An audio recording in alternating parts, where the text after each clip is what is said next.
So hi guys, thank you all for attending. My name is Tobi Dada and I'll be your host today.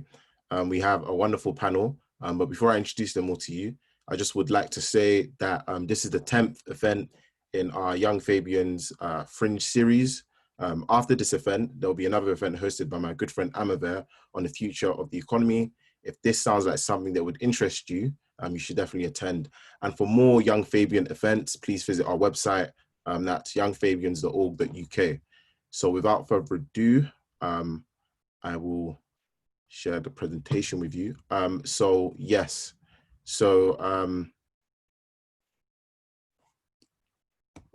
let me start by introducing the panel to you guys. So we have Alicia Kennedy, we have Chris Worrall, we have Anya Martin, and we also have the MP Thangam Debbonaire, who is currently the Shadow Secretary of State for Housing and is an MP for Bristol West. So I always think that the best people to introduce themselves are themselves. So I will hand over to Alicia to talk a bit more about what she does as Chief Executive of Generation Rent. Okay, thanks Toby. Hi, I'm Alicia Kennedy. I'm the Director of Generation Rent, which is an organisation that campaigns for and with and on behalf of private renters.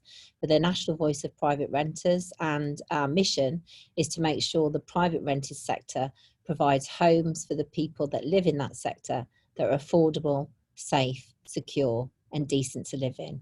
And that's what I do and lead that organisation to ensure that we deliver on that pledge. Okay, Chris, maybe a bit more about what you do. Thanks, Toby. Also one interesting fact. All right. Oh, this is an interesting fact first, is it? Yeah. So when you introduce yourself, an interesting fact. And when you bought your first home as well.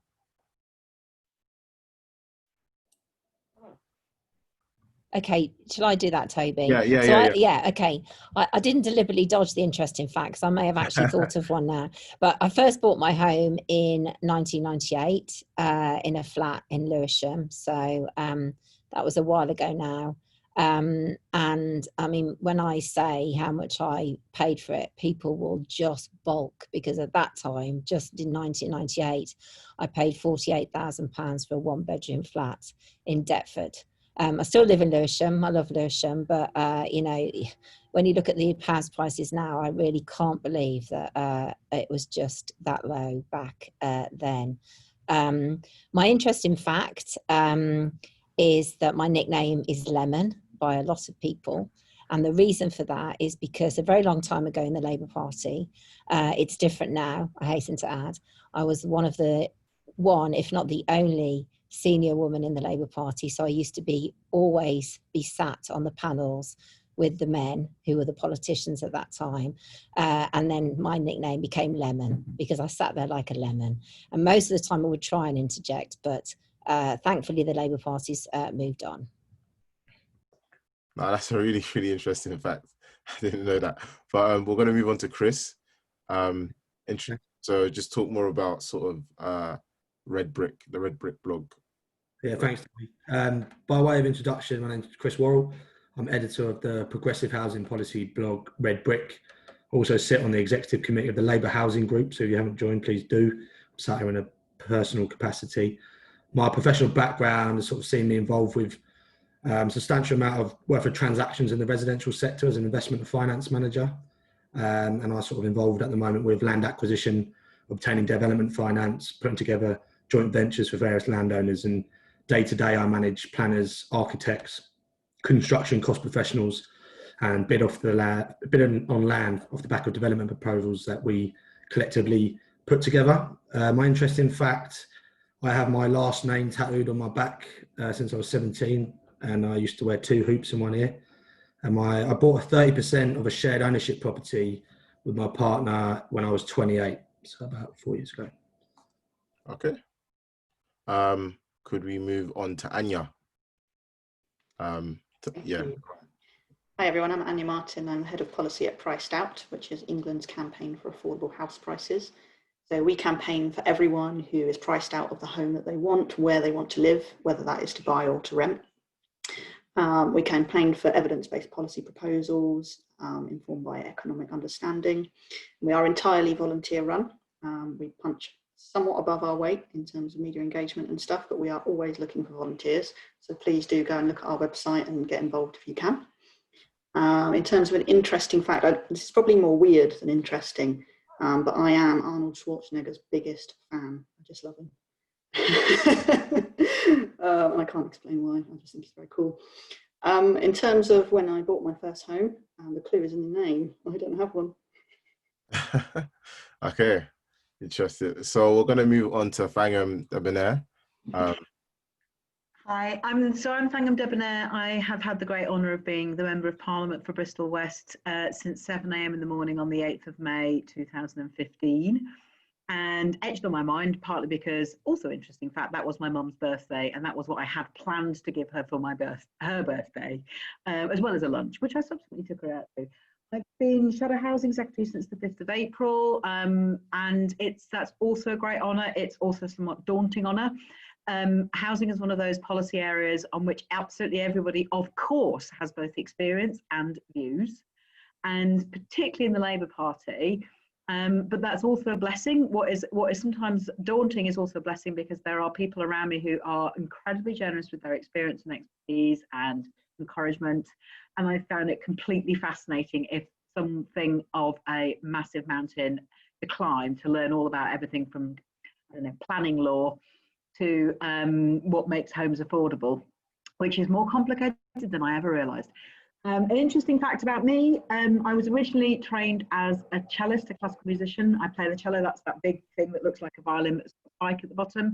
And I started learning that when I was 4, and I have a small parliamentary classical group, which we haven't managed to play in person for some time. We're missing each other quite a lot. All we've managed to do is meet each other online. Interesting fact. Oh, when did I first buy my home? I've only got I live in the home that I first bought when I was 25. Okay. And that's nearly 30 years ago now. And in those days, you could only borrow up to 2.5 times your salary. So as a consequence, the stability of the housing market was very, very different from what it is now. And the private rented sector was very different. Lots of things were very different. And I still live in that home in Bristol. And when I look at it now, I think, God, I'd have chosen possibly with slightly different criteria, but I still love it. Okay, thanks for that. As you can see, we've got a terrific panel of experts. So if you have any questions, please send them in the Q&A section, and we'll try to get through as many questions as possible at the end. So the first question I sort of want to put to the panelists is obviously, as you've all stated, that the housing market when you guys were much younger was completely different to how it is now. So the question I have for you guys is, what is the biggest problem facing purchasing a property for young people right now? We're going to start with Alicia. Okay, thanks, Toby. I mean, the biggest problem is affordability. You've got high house prices, low wages. You've now got an economic shock due to COVID-19.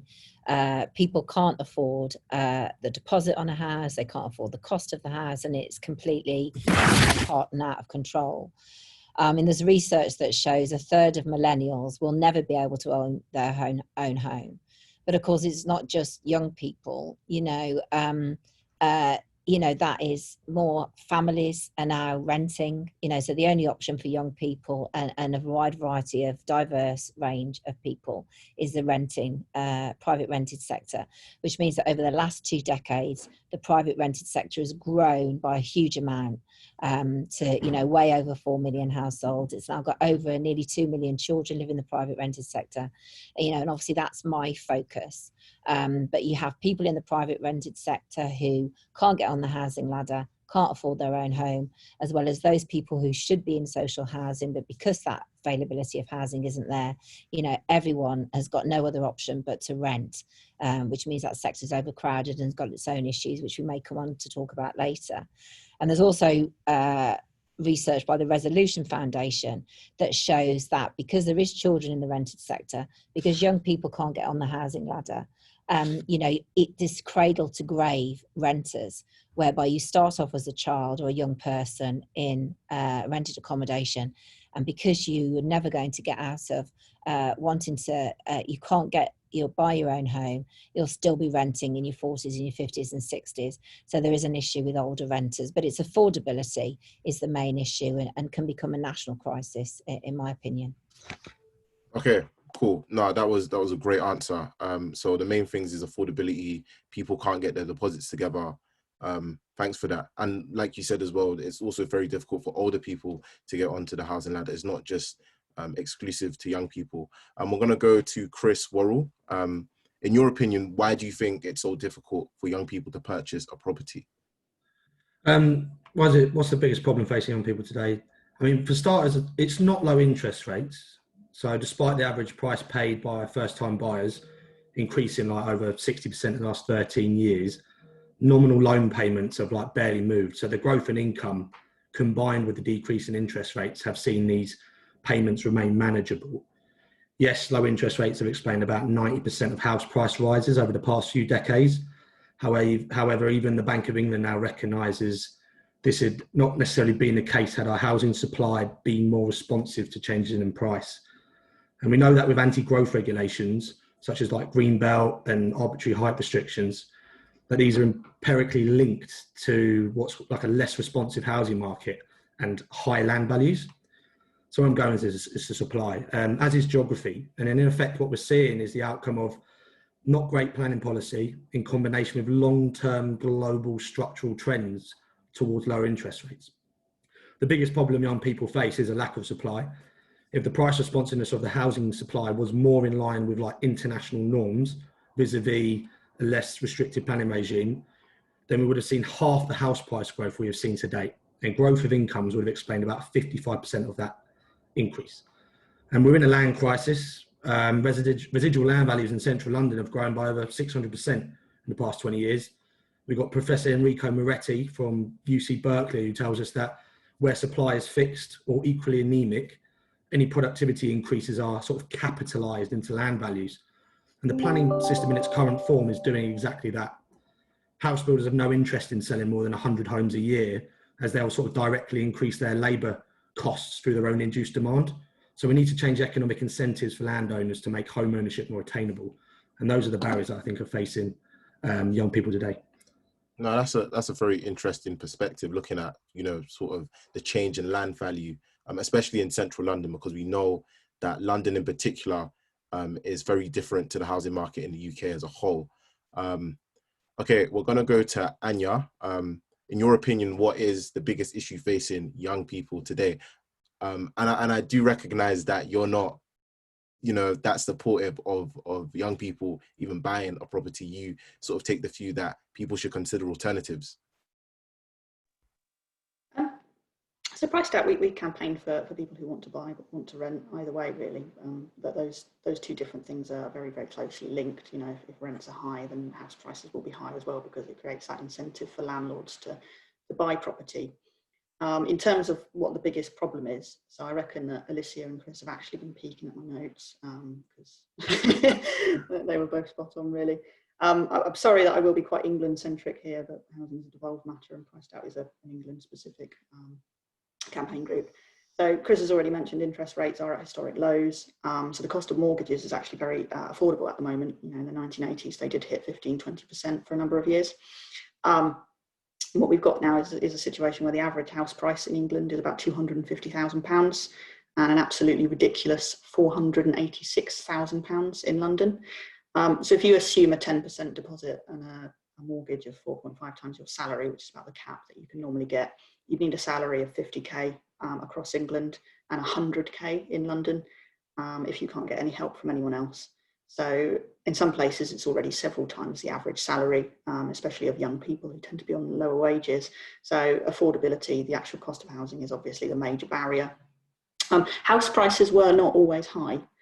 Households used to spend an average of just 9% of their income on housing in the late 1950s, and that has doubled now to it's just under 20%.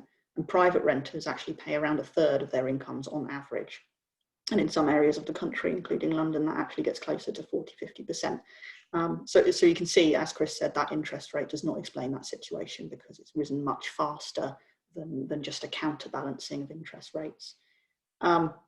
Everything else that we buy has got vastly cheaper. I mean, there's a stat that you always see kind of flicked around, that one chicken used to cost an average family 1 week's income. But house prices, for some reason, have kept rising. They've risen in real terms in England since 1970 by 400%, and that compares to an OECD average of about 100%. So while they are rising across the world, they're especially rising here. There's something quite different happening. And as Chris has pointed to, the biggest explanation for that is that we simply do not build enough homes. So firstly, we haven't built enough homes for the past 30 years or more even, to meet the needs of both a growing population, but also a population with rising incomes. Because obviously the higher income is, the more you will tend to want a larger property or things like that. And then also quite an unequal distribution of property, in that you have smaller households these days. So I really would point to supply and the very, very restrictive rules that we have around supply, and especially in the areas where they need them most. Thanks for that. Yeah, no, I completely agree with you. Similar to the points made earlier on about sort of, the disincentive that a lot of builders have to build more properties. We're going to go to Thangam, and we're going to hear from the Shadow Secretary. Hello. Sorry, I was foolishly trying to do two things at once, which was tweet the Facebook Live link at the same time as unclick mute. That did not work. So I'm going to say all of the above. I always promise myself that on a panel discussion, I try really hard not just to repeat things that have already been said. So what they all said, but I think there's other things as well. So there's multiple factors involved in both housing supply having being inadequate and prices gone up. This is a bit of a history reflection in some ways, but there's massive changes in aspiration and in demographics over the last 4 decades. So that since 1970 that Anya talks about, 5 decades of course, life's changed very much. And whether you think it's a good thing or a bad thing that people no longer typically stay living with their parents until they get married and then they leave home at that point eventually, that's one of the things that's changed our demand for housing. More and more people will want to either live alone or share a house with friends or do various different things. Or of course, at the cost of private rent nowadays, want to live alone, but actually not be able to and end up in a house of multiple occupancy, for which a private landlord can make more money in many cases than they could by doing other things with that property. But there's been social and cultural changes. In a discussion on this topic during Labour Party Connected on Monday, one of my colleagues mentioned that her uncle, when he had got married back in the 1950s, he and his wife had lived on the sitting room floor of their parents until they'd saved up enough money for a deposit on a house. And then that was fairly normal. So it's more or less the same as what my parents did. They didn't sleep on the floor, but they had to save up for several years. And there was a social expectation that you got engaged and you saved up, and then you only got married when you had saved a certain amount. And we've changed that. And I'm not saying that that's a bad thing. I think actually that was quite a rigid route into family life, as well as very heteronormative and all sorts of other things that I think are good that it's changed. But it has changed the nature of housing demand, and as well as the nature of housing supply, because we haven't got the houses that we want to live the lives that we choose to live, that we want to live, that we aspire to live. People are also living longer. Again, that's a really good thing, but again, that changes the nature of housing demand and housing supply. And then some things have been mentioned about sort of private rents and people going into being a landlord, often with only 1 or 2 properties. I have just some thoughts on that to add into this. During the 1980s, I can remember my own uncle telling me about the company that he'd worked for years. The board just raided the pensions pot, which meant that he and all his colleagues saw the money that they'd saved just disappear, which I thought at the time couldn't be legal, but turned out that it was. And as a consequence, a whole generation, followed by another generation of people, turned to bricks and mortar to create some sort of security for their old age. Whether that's right or wrong, that's one of the things that happened, to the extent that many small landlords that I'm aware of literally refer to their other home as the pension. And that became sort of incorporated into people's way of thinking about bricks and mortar, which was that for a certain group of people on modest incomes, it was a way of supplementing a modest income. For others who maybe inherited a home from a parent, decided that it would be more financially viable to rent that home out rather than sell it. And then you then end up with this clogged private rented sector, which has got really substantial problems in it, which produces the inequalities and the unfairness that Alicia's campaigning against, Anya's campaigning against, that then contribute to young people not being able to save up enough money. Other people have mentioned that, so I'll just add into it. I think there's also high housing costs in the private rented sector. So beyond your rent, the private rented sector is much more likely to be poorly insulated and therefore expensive to heat, expensive to fuel. And so not only is your rent high, so are the other costs of living in that property. And a lot of young people, I think, feeling very cramped and living in houses of multiple occupancy, certainly before the lockdown, would compensate for that by wanting to go out and do stuff, which is completely understandable, but just also adds to the financial pressure. Everything's changed since lockdown. I think we'd probably have a completely different discussion if we were having it a year ago, because now, of course, young people's already insecure income has been made even more insecure by a terrible crisis that has really punished, I think, in particular young people, but also Black, Asian and other ethnic minority people in particular ways associated with their housing. So we end up with a shortage of 4.8 million households. And that's the crude maths of it, is that Crisis in the National Housing Federation estimated 2 years ago we're short by about 4.8 million homes. And we're not going to change our demographics anytime soon. So, you know, we can't suddenly decide we're going back to the 1950s and everyone's going to live at home with their parents. Don't think that's going to happen. So we have to think about our housing in a different way. I think the COVID crisis may have also reinforced the idea that we might want to think again about what sort of housing we live in when we live in it, and who we want to live with. And do we actually want that to be a home that we live near our parents or our family? So there's a whole load of questions been thrown up by that. No, that's a really, really interesting response, sort of looking at how, like, you know, social issues and sort of people's aspirational goals sort of impact their views on housing. It's interesting because the COVID pandemic has sort of forced a lot of firms to use, you know, more digital communication, more online activities and stuff. So a lot more people are working from home. So it'll be interesting to see if in London, people sort of move out of the city, and if firms are sort of disincentivized to have offices in the city. But we're going to move on, and we're going to talk about the government sort of policies around sort of trying to get young people onto the housing ladder. So I know there's a lot more, but there's three main ones that have really been pushed in recent years. There's obviously the LISA, the Help to Buy, and the shared ownership scheme. So I think just for the benefit of the people listening to this on Facebook and in the Zoom call, we're going to try and explain all of these things. I know Chris said he has shared ownership, so maybe he could quickly explain what shared ownership is and how it works. Yeah, so shared ownership is a part rent, part buy product where you would pay for a percentage of the property. So if it was £100,000 and you were buying 30% of that property, you would buy £30,000 worth of that, and your deposit would be on that £30,000 element. In brief, is the answer to that question, Toby?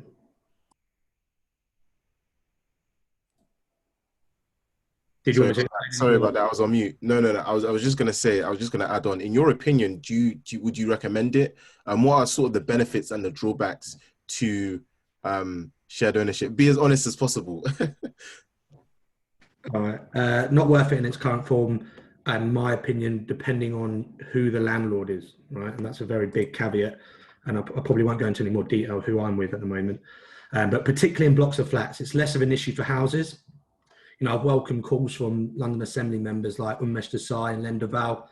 You know, Umesh and his team have been calling for housing associations to report on service charges for each block or shared ownership homes under their management, and for longer leases. You know, I've personally seen my service charges double in 4 years, while leaseholders in the same block have only seen rises of 22%. You know, Len Duval's written a good blog that echoes these concerns and says the scheme's not beyond repair, but there is a lot to be asked for. You know, you have to pay 100% of the service charges, even though you own 30%, but you don't really own it. It's just an option. And there's not a lot of people talking about the real issues. There's a lot of people out there that know what they are, but yeah, that's my candid opinion. Houses a lot better because the running costs are a lot lower. But I don't think people who have been buying them through Section 106 really understood the running costs of these things and haven't put the agreements of who they're buying it off, i.e. house builders who are in and out, to really make sure the specification has some sort of, you know, long life and costs that are manageable. You know, there are NHS workers now who have, you know, on my estate that I live on now, that I chair a resident association of, you know, they haven't had a pay rise in 10 years and they're seeing their service charge double as well. And, you know, they get a 20 quid, 2% a month, and the service charge is going up 120, you know, and then they're choosing between going out or skipping a meal. But anyway, yeah, that's my candid feedback. No, I completely agree. So what I took from that is, you know, shared ownership is in its current form a half-baked policy, in the sense that a lot needs to sort of happen to make it more attractive, especially to young people. I'm going to ask Alicia to explain what the LISA is, and whether it, in its current state, it's something that young people should look at. Okay, so effectively it's a scheme that where the government pays to help you save. So effectively for every £4 you put in, you get £1 from the government, and you can use that to buy your first home, or as it says there on the screen, you can use it for your retirement. So I think any scheme where the government helps people save and contributes to that is welcome. However, for me, all of these schemes are sticking plasters, and housing analysts will say that they have helped to get people on the housing ladder. And I'm sure that's true. I'm sure they have helped. But as I say, I think it's a sticking plaster, because what their government schemes, what the government should be doing is making sure that they are building affordable homes that people can buy, young, old, you know, and that is the problem. More homes means lower house prices, means better affordability, means more people can get on the housing ladder, and more people can buy, who want to buy a home, can buy a home. And as Chris said about shared ownership, for me, the issue with shared ownership is that the pros is it's a smaller deposit, you know, it puts you on a staircase of full home ownership if that's what you want, if you can afford it. But the leasehold element, where you are in a block of flats, as Chris said, where you have huge service charges or communal maintenance charges, you know, is the unknown quantity in shared ownership and needs significant review from the government. It's also not as affordable as people might think. There was research a couple of years ago which showed that 76% of shared ownership homes within 25 miles of London was unaffordable for anyone aged under 30. So again, they're good schemes for some, but they're not good schemes for all. What's good for all is more homes at affordable prices. And I think generally the government needs to take a holistic approach to housing building and tenure, because we need to build homes in areas that young people and others want to live in and work in. And I think Thangam picked up on that, and create jobs and growth in areas where there is a supply, you know, and look at the country and say, where do we need homes, or where are there homes that people need, people could live in, and change the way that we create jobs and build homes to make sure that everyone's got an affordable home that they can live in.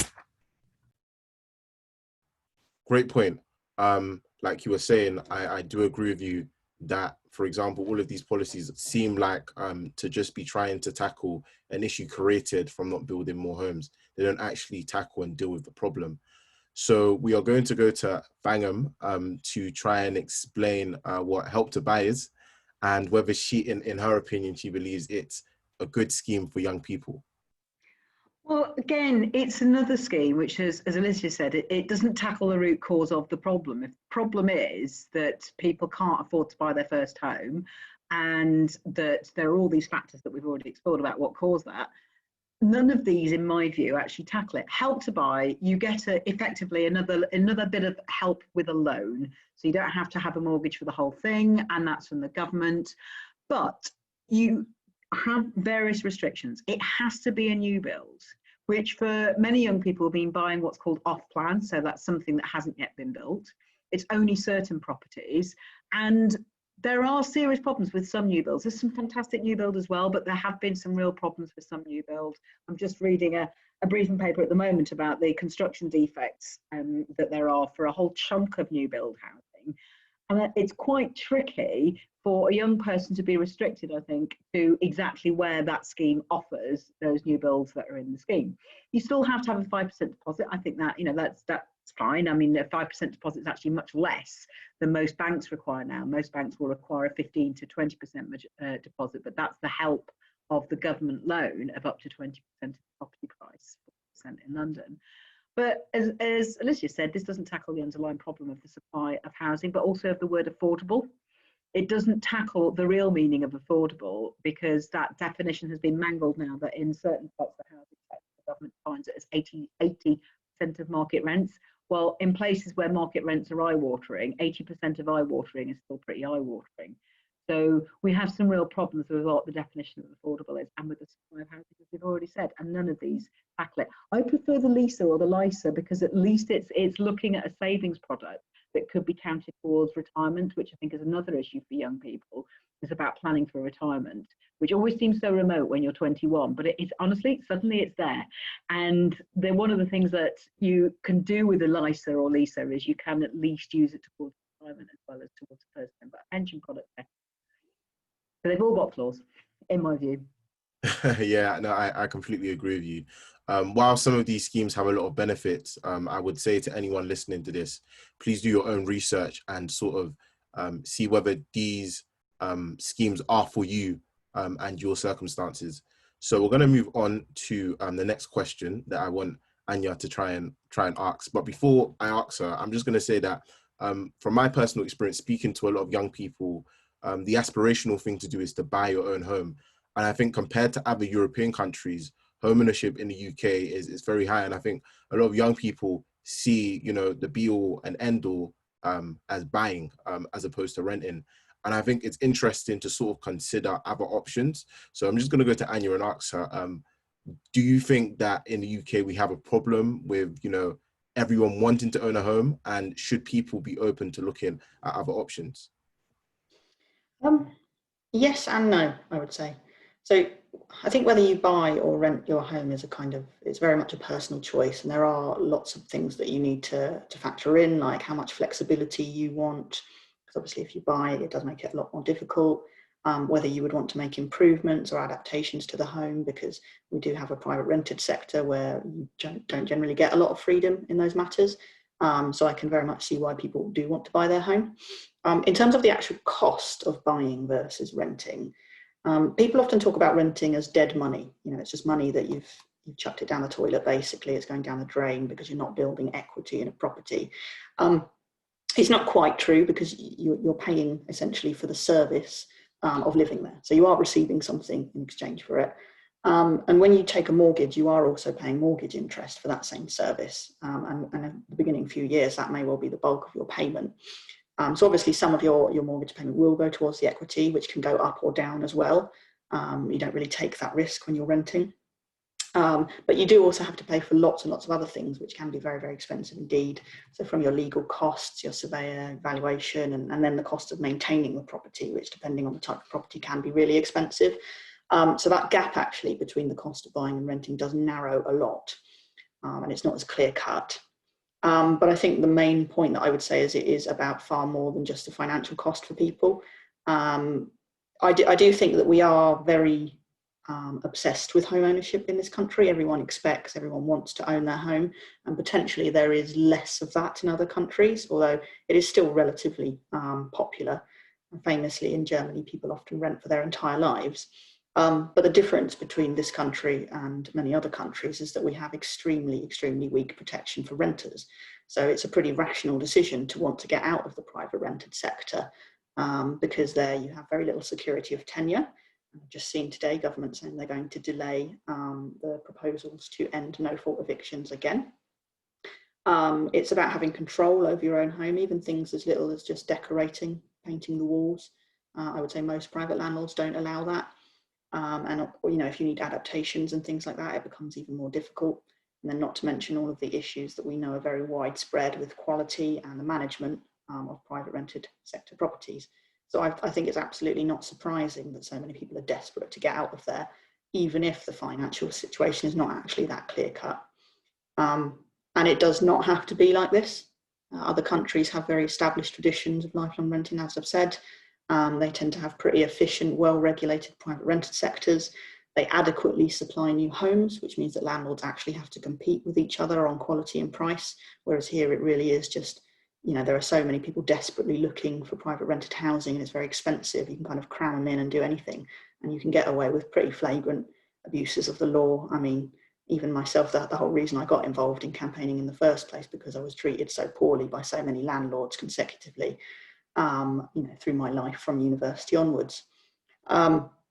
So I would say it's a personal decision. I would say if you are thinking about buying, then you do need to think about all of the additional costs as well. But I would say nationally, people want to be homeowners, and they want to be homeowners really badly, largely because the private rented sector is so atrocious. I agree with you. So your argument is that if we improve the renting sector, then maybe less people would be interested in buying a home. And I just want to go to Chris Worrall and ask him what he thinks about the whole issue, how renting versus buying. Well, is buying still worth it? And from an investment point of view, yes, absolutely. I mean, when demand for a city rises, prices go up, less more homes are built. When cities restrict new construction, homes become more expensive. Despite the massive demand shock we're currently witnessing in the housing market, it will rebound. The resilience of cities have been proven time and time again. And there's a good paper on housing markets in a pandemic by Maastricht University, which showed large declines in house prices, particularly during the first 6 months and in heavily affected areas of a pandemic. And there were sort of smaller declines in rents. The price shocks are only sort of transitory in both cities in the study, and they effectively reverted back to their initial price path shortly afterwards. I mean, when institutions are investing billions of pounds into a supply-constrained market, they're seeing an opportunity for growth. Affordability issues are at the core of what's driving this investment behaviour shift from the for sale market towards purpose-built for rent. So, follow the money. I mean, why are we obsessed with home ownership? It's a simple question that has a simple answer. And I only had a nuanced position on this compared to my personal opinion. I mean, every month, do you want to put your hard-earned money in your pocket or somebody else's? Even if it's going to the bank, you're still getting that later on. It's in your asset. I know where, and I'd rather know where I'd rather put mine. John Rawls also argues from a sort of liberal socialist point of view, it's one I share, that we need to move from, the sort of broken welfare state capitalist model towards one that's a property-owning democracy where, everyone can participate in the productivity gains of a nation, and this is sort of justice as fairness, as he coins it. Only then can we really truly eradicate wealth inequality in Britain, in my opinion. China has a home ownership rate of 90%. We should emulate that ambition, but not at the expense of, in the short to medium term, of a lot more social housing and improved rental conditions for private renters. Thanks for that, Chris. Very interesting point you made about moving to a property owning democracy. I'm going to go to Alicia and ask her what she thinks about the issue. Yeah, thanks, Toby. I actually couldn't agree with Anya more. Though I understand the aspiration of buying your own home and agree with Chris about the reasons why, I want people to be as aspirational about the private rented sector, from the Prime Minister, the government, to every party, because, the reason that people want to get on the housing ladder is, as Anya said, there are significant problems in the private rented sector that need to be addressed. In Germany, for example, they have renter-friendly regulation, long secure tenancies, rent increase caps, solid supply of housing, and we need to emulate that sort of aspiration for a tenure of the private rented sector like they do in other countries in this country. And one of the reasons for that, I think, is that, some landlords, not all landlords, but I want to see landlords changing attitudes from seeing a property as their pension pot or their property as an investment because interest rates are so low. I want to see them providing homes. And with that goes security of tenure. It is not right that a landlord in a non-COVID situation can give a family just 2 months notice to leave that property when they've got kids in the local school. You know, they may have a caring responsibility, you know, until we get a private rented sector that provides long-term, secure, affordable, safe accommodation, the aspiration to buy a home is always going to be there. You know, so landlords need to recognise they're providing homes, not investment. With investment comes risk, but they're providing homes. That means you can have a pet, you can have the paint the walls, as Anya said, but more important, you can live in it for as long as you want to live in it and not put up with extortionate rent increases as you go. And that's the aspiration that I want to see for this country. And I want the government to put in policies that allow long-term security and aspirations for the private rented sector as much as they do for homeowners. No, I completely agree with that point. I think, like you've said rightfully, it seems that the government have been prioritizing homeowners as opposed to renters. Obviously, if you're an individual and you can see that all of the incentives are for home ownership, of course, you're going to want to pursue that. So I'm going to go to Thangam to give us what she thinks about the issue. Well, I think that you can tell the way the government feels about renters in comparison to homeowners and the way they responded to the urgent question today that I was in Parliament for. And that is a total disregard for the fact that this piece of legislation called Section 21, which even the government knows they will have to abolish one day, and they could have done it during this pandemic, that failure has left tenants vulnerable in a way which homeowners are not. Lots of people are harder up as a result of the pandemic. It's been awful. It's going to continue to be awful. But renters are put in a second-class status compared with owners in the government's actions. And it's there in what they say and how they describe renters. The over-focus on antisocial behaviour. Yes, there are antisocial people with antisocial behaviour. Incidentally, I think there are also homeowners with antisocial behaviour. But that isn't the reason not to introduce Section 21. When we talk about why do people want to buy, and, you know, Chris's argument about investment is one. I think there's other reasons as well you could add in, which could be dealt with by different approaches.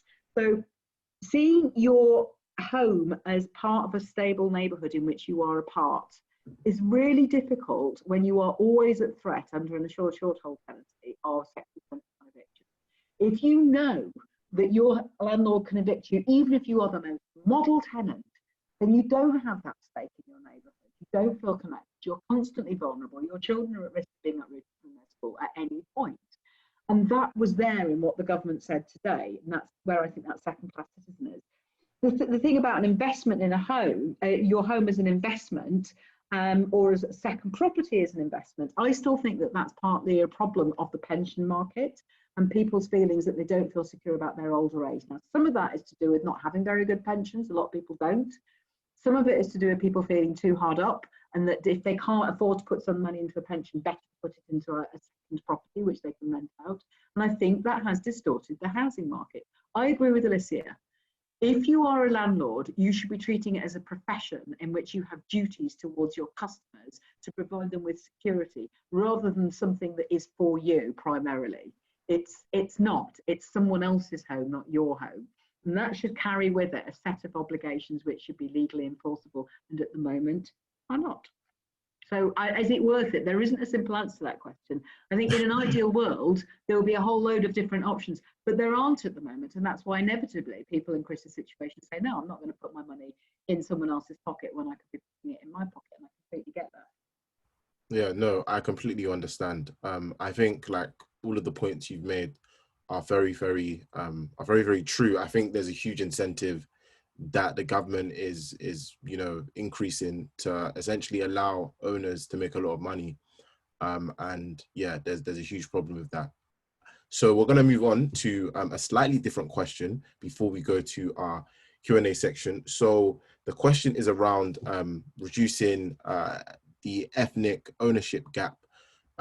So the question really is it a worthwhile pursuit, and how will reducing the gap sort of affect those communities in particular?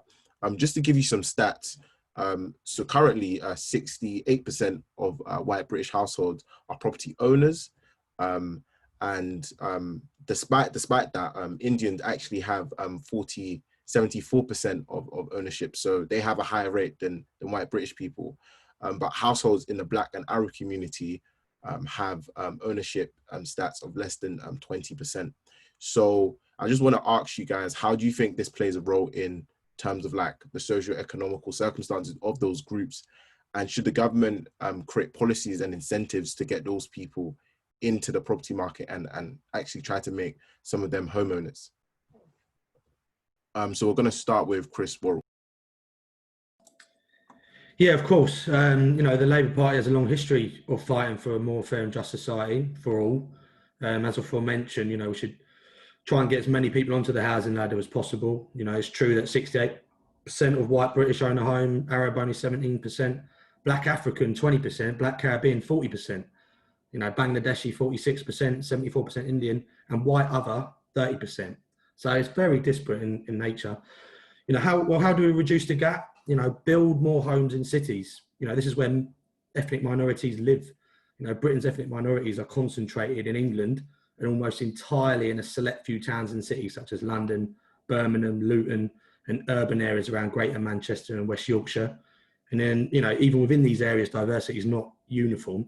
You know, in Tower Hamlets, you know, there's a poverty trap because of high housing costs. You know, they're going to struggle to get their foot on the ladder. You know, we must recognise that, you know, NIMBYs, not in my backyard, you know, who argue against height or levels of social housing, you know, are often unrepresentative of the people in their areas where they live, you know, privileged and, you know, overwhelmingly anti-housing. This is a fact, as demonstrated by Catherine Einstein's research in a book called Neighbourhood Defenders. We must also recognise that, you know, the Greenbelt is an issue. The Greenbelt's doubled in size since 1979, one in Oregon in the United States. You know, they've expanded their boundary, their urban growth boundary, no less than 36 times since it was drawn. So, you know, Labour used to be the party of arguing for more development on Greenbelt. Now it's the party for no development on Greenbelt, particularly in London. And I think this really needs to change. So yeah, that's my opinion on it. Thanks for that, Chris. Alicia, do you wanna go? Yeah, I mean, what these figures show to me and what we know at Generation Rent is obviously that the ethnic minority households are overrepresented in the private sector. You know, so we look at that, and what we find is ethnic minority households are 4 times more likely to live in overcrowded accommodation than white households. They're more likely to live in the private rented sector and want to access homeless services. 1 in 3 homeless households are non-white, which is why at Generation Rent we've written to the Prime Minister to make sure and ask that housing is part of the review into racial disparities, the commission that he set up. And there's been a positive response from the Minister of Equalities that they are going to look at housing. So we need to build on that, as do we all. But essentially, you know, Toby, for this comes down to one thing for me, and that's poverty. You know, and there was a research the other day that was reported in The Guardian that said nearly half of all ethnic minority households are living in poverty, twice as likely as white households. You know, so until we deal with the institutionalized racism that exists, some within the welfare reform, there's evidence that shows that welfare reform disproportionately affects ethnic minorities. There's some anecdotal evidence where ethnic minorities wait longer for a housing offer or offered poorer quality housing. You know, so there are issues there to deal with, but ultimately we have to deal with the root cause of why ethnic minorities have lower home ownership and live in the sort of lower quality housing within the PRS, and that's the income gap that exists between white families and black families. And in the short term, that's about universal credit and child benefit, and in the long term, as Chris said, it's about affordable housing, but it's also about positive action in terms of growth and skills and apprenticeships and all those other things that we need to do to raise our low-income families. No, I completely agree with you. Yeah, definitely. The solution is definitely tackling those racial inequalities and institutional racism and trying to improve the disparities, reduce the disparities between black and white households. Really quickly, we're going to hear from Thangam, really briefly, because we're pressed for time, and I want to do the Q&A. So. Oh, we're running out of time. Okay, I think that the ethnic, I think there's a wide range of gaps and inequalities between Black, Asian, and other minority ethnic people and white people that are expressed in housing, and as well as the ones that Alicia's talked about, there's also the quality. Black, Asian, and ethnic minority people are more likely than white people to live in poor quality housing and to have spent the lockdown, for instance, in housing where there was no outdoor space, where there was inadequate heating or ventilation. There's a whole load of things. Is it a worthwhile pursuit? Well, across all tenures, yes, I think it is, of course. I think that institutional racism goes, beyond employment and into housing quality, but that has an impact on health and other life. So yes, I definitely do, but I think it's not just about ownership, it's also about quality in private as well. Thank you for the answer. Okay, we're gonna go on to our last question, and I want the panelists to be as brief as possible. We're gonna start with Anya, and the question is, what kind of housing policies do we need to introduce to help young people? So we've talked a lot about the issues, so this is more about the solutions, and what kind of policies could the government do really quickly to improve home ownership, or at least renting for young people? Very luckily, Priced Out has 4 policies exactly that we focus on, policy areas. So the first one is build more homes of all types and all tenures. We need to focus on reforming the planning system in order to make the incentives for developers to build those homes and make it possible for them to do so in the first place. Secondly, we need to invest in social housing. The waiting list is years long, even after the fact that the application criteria have been tightened to exclude as many people as possible. We need about 90,000 to 100,000 social rented homes a year. Reform taxation. So our taxation system is horribly regressive when it comes to property. We take far more from poor households than rich ones as a proportion of their property value. And through stamp duty, we tax housing transactions, which kind of gums up the market, and it means that you are essentially incentivized to stick where you are and not move around, which makes the prices higher than they should otherwise be. And finally, make renting better. So we have to accept that people are going to be stuck in the private rented sector for a very long time, even if we are successful with these policy areas. So we need to end no-fault evictions, introduce open-ended tenancies, improve standards. And I think probably the best way to do this is require landlords to repay rent if they don't meet them, and ensure that the welfare system covers the cost of rent for those who need it.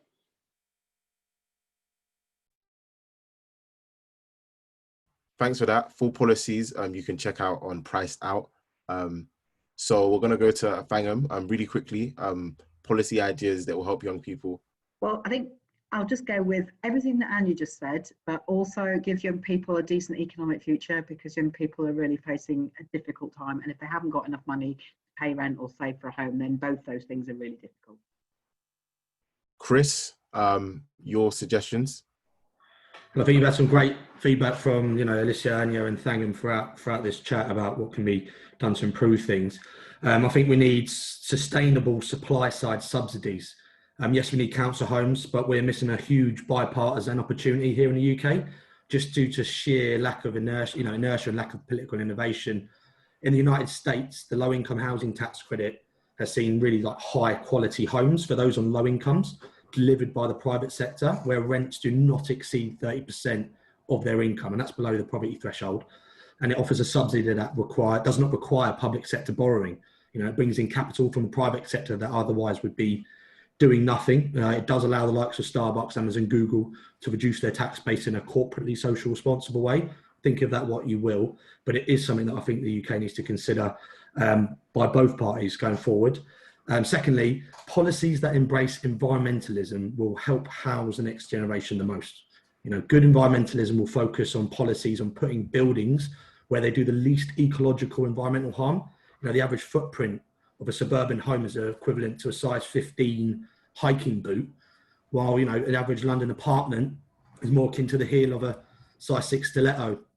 And people want shorter car-free journeys close to where they work. Young people need to find that work in cities, and so for this reason, I think height really does need to be embraced in local plans, and we need to be more intolerant of those who are oppose emission reducing urban growth. Thank you for that, Chris. We're going to go to our last but not least panelist, Alicia. What do you think about the solutions?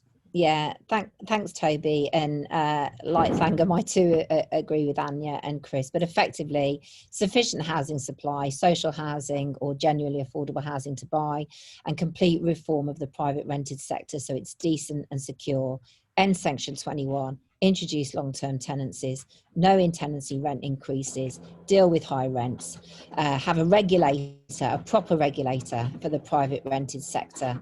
And in addition to what Anya said about the welfare benefits, want to lift the benefit cap so that benefits can cover rent, and look at the role of local authorities. We need to increase the way that local authorities engage with the private rented sector so that private renters are more engaged and more aware of the rights that they have, that the local authority can enforce. And we need to increase funding for the local authorities so that they can enforce those rights better, more enforcement of officers, because as a local authority, they do have a critical role to play in enforcing rights and liaising with landlords and representing tenants, and that needs to be worked out and improved. And some local authorities are brilliant at it. But now, as we've heard in this, there's the private renters that live in every community in the country, as the private renters sector has doubled over the last 20 years. So local authorities in every area, be them rural, city or town, need to embrace the private rented sector and enforce the rights that renters have. Thank you for the answer. Okay, so we've got two questions. I think we're only going to take one of them. And Thangam, this question is probably for you, and be really brief. So the question is from Tolu, and it says, do you believe the government will extend changes to stamp duty? So really quickly, will the government extend changes to stamp duty? That was not what I was expecting. I don't know. Do you know, I don't know. And one of the reasons I don't know isn't because I haven't thought about it. It's because I find it very, very difficult to understand the government's reasoning at the moment on housing. And so I don't have a good answer to that. But for people who don't know, this is a tax which is normally raised on the purchase of new properties over the price of £300,000. So if you're buying a house that was less than £300,000, it didn't apply to you anyway. And I think a lot of people have taken it as the reason to suddenly rush out and buy, and maybe rushing into a decision that they didn't need to. However, I don't know that they're going to continue it because it was to stimulate the housing market, and you could argue that it has. Yeah, no, completely agree with that. And the other question is, as a housing product, can Labour reform shared ownership to make it work?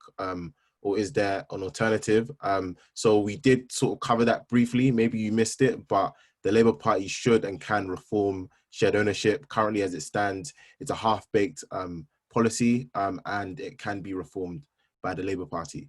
So just to close, thank you guys for tuning into this event. There'll be another event hosted by my friend Amaver on the future of the economy.